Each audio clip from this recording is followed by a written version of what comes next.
Alright, so this is part 4 to what if Deku had the Blacklight virus. So, before we start this what if, I would like to say that I very much appreciate all the comments that I've been getting and all the likes, right? Because I do read the comments and I see all the feedback that you guys give me and how I should take the story and things like that. Because I do read the comments and it always, makes me happy to see that someone has commented on my videos. Alright, so uh, last time I asked you guys if All Might should have some of the virus powers, and everyone was like, no, he shouldn't. So I'm not going to do that. He's not going to have any of the powers. But I did read a comment that did say that he should at least have, regeneration. And I've been thinking about this, and I was like, all right, he'll have regeneration, but to like a weaker extent. Something like he, it's like a lot slower than it is for like Deku, since he has the main source of virus within him. So yeah, I'll let him have the virus, like that regeneration, but he won't have any of the other powers. So he won't like overshine the main character Deku. And I would also like to say that I actually made a drawing of Deku with the muscle mass ability, so it should appear on screen if I remember to put it in. Uh, I did try. I'm not that good at drawing. I don't think. I've only been drawing for like a year, so I hope you like that image. So let's get back into the what if. So last time they just got done with uh, the USJ attack, and they just killed off the Nomu and all that. And Deku asked Momo on a date, and that's gonna be a little bit later into this video, but we'll get into that. So there's one thing that I forgot to mention in the last part, which is Alex Mercer's ability to uh, obtain people's memories after consuming. And I won't put that in this. Uh, I would say that Deku wouldn't get the Nomu's power, not powers, his memories, because he's not really human, and we never see Alex Mercer ever get like not powers, memories from uh, animals or anything other than humans. Like there's a scene, spoiler, there's a scene at the end of Prototype 1 where he's a little sliver of flesh, and he goes onto a pigeon, and he basically uses that to reform himself. And you never see a scene where like, oh, he gets memories from like the pigeon, or even something even more close to a human like a hunter, right? Or like a infected zombie, or yeah. So I'm gonna say that he doesn't get the memories that would help him lead to where the League of Villains, are at.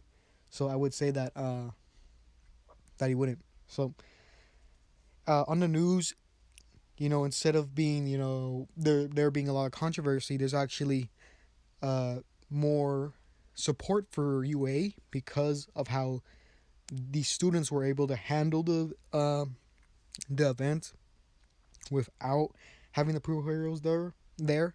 But there is some backlash because they're like saying, why weren't there any pro heroes here? But it's mostly positive since the students themselves were able to save themselves. So it gets to, you know lunchtime at the school, and Deku gets pulled aside by All Might so they could have a little talk, right? And well, this would be after Aizawa tells everyone that there's going to be a sports event, or the sports festival, I mean, and they're gonna beef up security just in case that the villains do attack. So All Might still brings Deku in to his like little office, but still in his buff form since he has no time limit, and he basically like tells Deku, "Are you all right?" Because even though the Nomu was not human and more of a monster, you still were forced to put something that was alive down. And Deku wasn't really thinking about this that much because you know he just was in the moment. But he starts to realize that yeah, he did kill something that was technically alive. right? And he almost cries, but All Might says, cheer up, right? Sometimes as a hero, you're gonna have to do things that you're gonna be forced to put in. Like you're gonna be put in a situation where you're gonna have to, to save people. You're gonna be have to take other people's lives, like villains. There are people who will stop at nothing to kill others, and you would have to stop them. And the only way sometimes would be have to kill them instead. So he tells this to reassure him, and Deku kind of like he becomes a little silent, and he starts to look down in his hands and sees that these were the hands of the that ended this creature's life, right? And it's not the same way as like killing a human. Like that's not what he thinks. He thinks about it more as like killing an animal, and uh how he even though he knew it was necessary, he still feels somewhat bad, right? But not to the extent that he wouldn't, that he regrets doing it. So All Might tries to change this topic, and he's like, the sports festival is coming up. It's your chance to show everyone that you're gonna become the next symbol of peace. You need to go out there and say, I am here, and announce your presence. And Deku looks up, and he feels more pumped than he was before, and he's realizing that yeah, this is his chance to make an impact and get as many internships as possible. And then All Might basically says you're gonna need to train as hard as you can because everyone's gonna bring their A game. And Deku's like gets more pumped, but then All Might says like I heard you ask that girl on a date. So what are you gonna do? And Deku just freezes because he forgot because he was such in the heat of the moment last episode or last part. He forgot and he starts to panic because he doesn't know what to do because they had a date after school. So All Might says, I thought this might happen. So the day of the USJ, he was fighting more crime than he did in the anime since he has no time limit. He actually was able to save a monster from destroying a cinema, the movie theaters. So they were so grateful that they gave them free movie tickets, to watch like a movie pass, I would say, like two of them. So All Might thinking about these like, hey, Midoriya, here are these two movie tickets. You know, this might help. And Deku just sighs, or a sigh of relief because All Might just saved him. And he's like, all right, that's all I need to talk to you about. That is Midoriya. So just go on with your lunch. You don't have to stay here if you don't want. And Deku, still stays there since it's All Might, and he invited him to drink tea with him, so he decides to stay.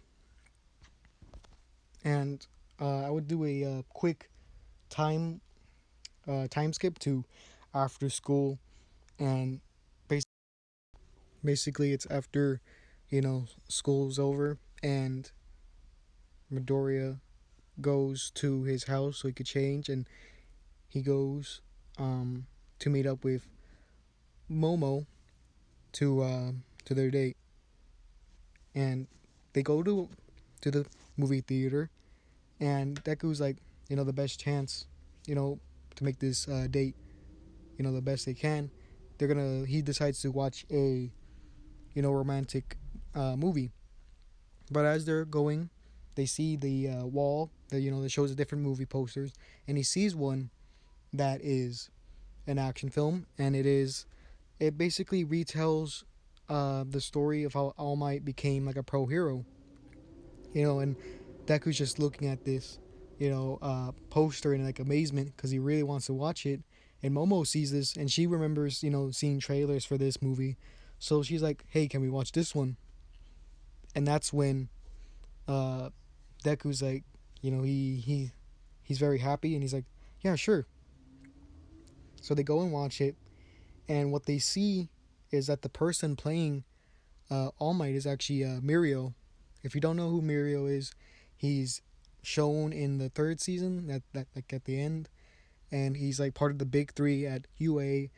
And the reason why they cast him to play All Might like the younger version of All Might, like when he's like still a teenager, they would cast him because not only is he a top student at UA, he looks like All Might.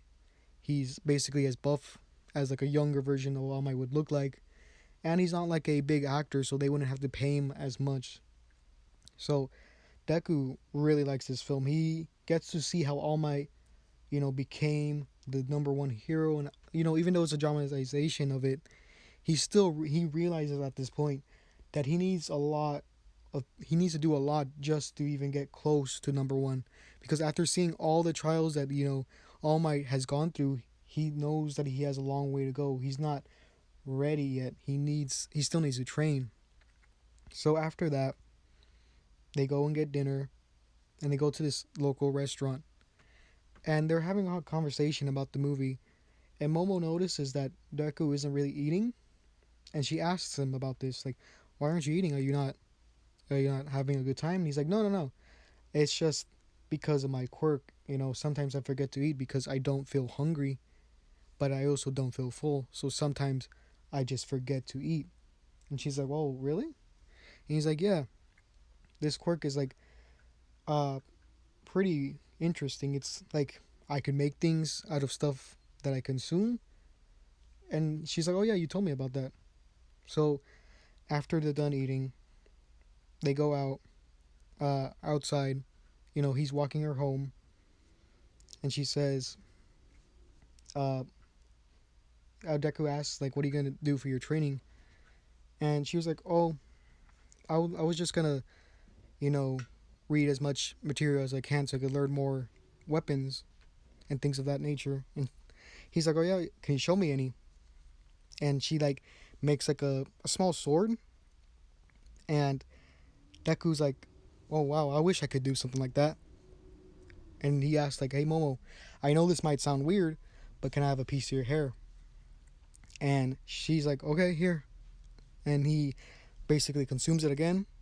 And I would say he would make like a prototype version of the blade arm. You see what I did there?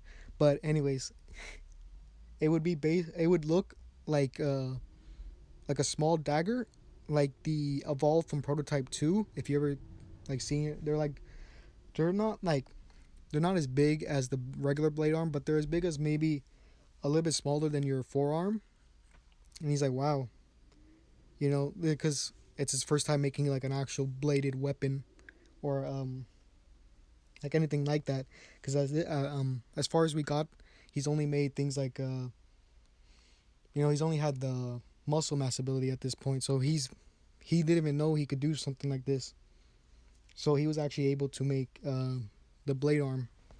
So he's very excited that he got a new ability, and he wants to spend more time with Momo, but he knows that we need these 2 weeks to train. So he comes up with a pretty interesting idea. He's like, "Hey, Momo, since your ability has to do with knowledge and things like that, you need to like know their atomic structures, but you also got to remember that you need physical training, right? So how about you train with me and All Might, in this past 2 weeks, so we could get a little bit more, you know, physic physically stronger, because you can't just rely on your quirk alone, or else you're just gonna be put into a bad position in the tournament." So after a bit, she agrees, thinking that this could be a better way to train than just learning how things are made. And in these 2 weeks, uh, they're gonna have pretty harsh training with All Might, since he didn't really know this was gonna happen. But Deku just tells him like, "Hey, can you be my wingman in this?" And the basic training uh, goes like this, right? Deku shows Momo like how his blade arm is made out of, and she makes a version of that that is not biologically based, so she could make it because his blades and things like that should be stronger than things like steel, because in the game, uh, Alex Mercer and Heller are able to destroy things like tanks and helicopters, so they should be stronger than that, than the steel that they're made out of. So she makes like her own version of, you know, these not a, like she makes blades that are comparable to the strength of Deku's blade arm. And as you know, they're kind of teaching each other how to use their quirks because uh, they have very similar quirks. So I'm gonna say uh, he learns a new ability through this, but I'm not gonna spoil it because it's gonna be a pretty cool reveal when I do it. It might be in the next part. So she does a little bit of physical training mixed with you know, she'll do physical training in the day, and then she'll try to read as much as he can at night. And Deku's training is a little bit different. He needs to do more physical training since his powers are based more on that than Momo's are. So he does a lot of spars with All Might, but he loses most of them. Even though he should be stronger physically, he doesn't have that, you know, complicated of a fight style. Combine that with how tall All Might is, and the reason why I bring that up is because All Might should have a longer reach, uh, because he is taller and his arms are longer, so he should have a longer reach. Like if you've ever seen, you know, in boxing or MMA, you know, most not MMA, mostly boxing, the taller person will keep their distance and kind of do some light hits and basically dance around their opponent. That's what a lot of boxers do. So shorter people have to get, you know, closer so they could uh you know, not have that disadvantage. So this is how All Might's actually able to beat Deku most of the time, and also, you know, he has more experience with you know, fighting people. So Deku, you know, he keeps getting beaten down, you know, every time, and he realizes, you know, it's not just strength, you also need experience. And, you know, this pumps him up even more. So All Might tells Deku, young Midoriya, you may have strength, but you lack in combat experience. You need to adapt to your surroundings, or else you won't be the number one hero. The number one hero should be able to adapt on a notice, right? Because not all villains are going to be easily put down. Some will have abilities that will counteract your strength or even nullify your abilities altogether. So you need to have a competent fighting style and be able to adapt to your surroundings. And uh, they do a few more fights, and Deku starts to realize how All Might fights, but he's still not really able to counter it since he has such a long range. So what Deku does is that he makes his own fighting style, but he changes a little bit. He starts to use more of his legs to counteract that reach because his legs are longer, and it's a different way of fighting because All Might's just used to having hand to hand. Well, this one's gonna be a little different. It's kind of like the shoot style that Deku makes later on, but since he doesn't have Ida as an example, even though he knows how like Ida fights, he doesn't have him in person to like teach him how he does things. It's gonna be a simpler uh like version, right? So after like 50 fights, Deku's able to actually beat All Might in one. And this is near the end of, you know, them training, so he can't really develop this style more.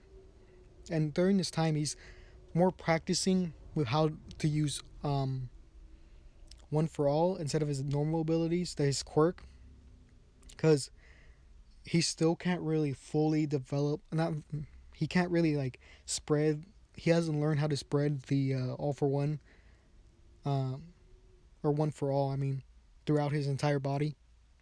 So he still has trouble with that.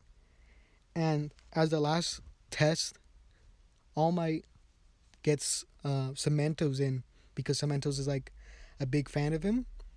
So he asks him like, "Hey, can you make like a little table?" And Deku's like questioning this, like, what's going to happen. So uh, All Might says, "Here, Midoriya, come over here." And what happens is that they're going to have an arm wrestle. He says, "This is your last bit of training. You need to beat me in an arm wrestle to prove you're ready to be my successor." or not. He says something to that degree, but not that dramatic. So this is when All Might, gets ready, and Deku gets ready, and Deku actually uses muscle mass. Right, he's trying to go all out, and the force that's being made between the two hands are actually making shockwaves and starting to crush the cement around. And as this is happening, they're pretty even at this point, even though Deku should be uh, stronger. All Might's actually cheating. He's actually putting his weight into the force to try to get Deku to lose to, you know, it's kind of like that scene in original Dragon Ball where uh, Roshi actually joins the, tournament to teach Goku humility and teach him that there's going to be stronger people. And even in that last scene, uh, where Roshi basically they do like a final like kick to each other, and since Roshi's taller, his leg reaches Goku more, and he gets more out of that kick than Goku does. So it's kind of like in that scene, and All Might actually wins because of him cheating, and Deku kind of gets mad. It's like, well, not mad, but he kind of gets annoyed. And he says, "All Might, why did you cheat?" And All Might just uh, he starts to sweat, because he didn't know Deku would figure it out that much, even though it was blatantly obvious that he cheated. And he says, "Young Midoriya, haven't you been listening to what I've been saying? Villains will not give you a fair fight. They will cheat. You need to adapt to your surroundings. You need to be ready for anything. I know that you've been training just as hard as everyone, and you are worthy to be my successor. You just need to know this, right?" And Deku's like, he realizes that, yeah, he still has a long way to go, and he tells All Might, "I will become, the symbol of peace, and I will, you know, take on your legacy." And uh, after this, it's basically the first, not day, because it's only in one day. It's gonna be the day of the festival, and everyone's in that changing room with, the entire class 1A, because everything before that, the classroom stuff goes the same, where Bakugo just leaves, but he's a little bit more annoyed because Deku's a lot stronger in this. So everyone's getting ready, and you just see Bakugo, not talking to anyone, because this is kind of a surprise, because in this one, in this what if, he's more angrier than he is in the anime. So people are like surprised that he's not saying anything, and you just see Bakugo is actually filling out some paperwork, and people don't really know, and he doesn't really tell anyone. So after he's done, he turns it into you know, uh, the higher ups at UA, and people get ready to do the first part of the sports festival, which is not the cavalry race, the obstacle course. So I'm gonna leave it at this part. I'm gonna end it here, and I'm gonna say that, I really appreciate all the love and support that I've been getting for this series, and you know I am, trying to make this series, as well to the source material, like with both prototype and my hero. So if you have any suggestions of how the series should go, like how the story should go, then you could, type out in the comments, right? So with that being said, I'm gonna end it here.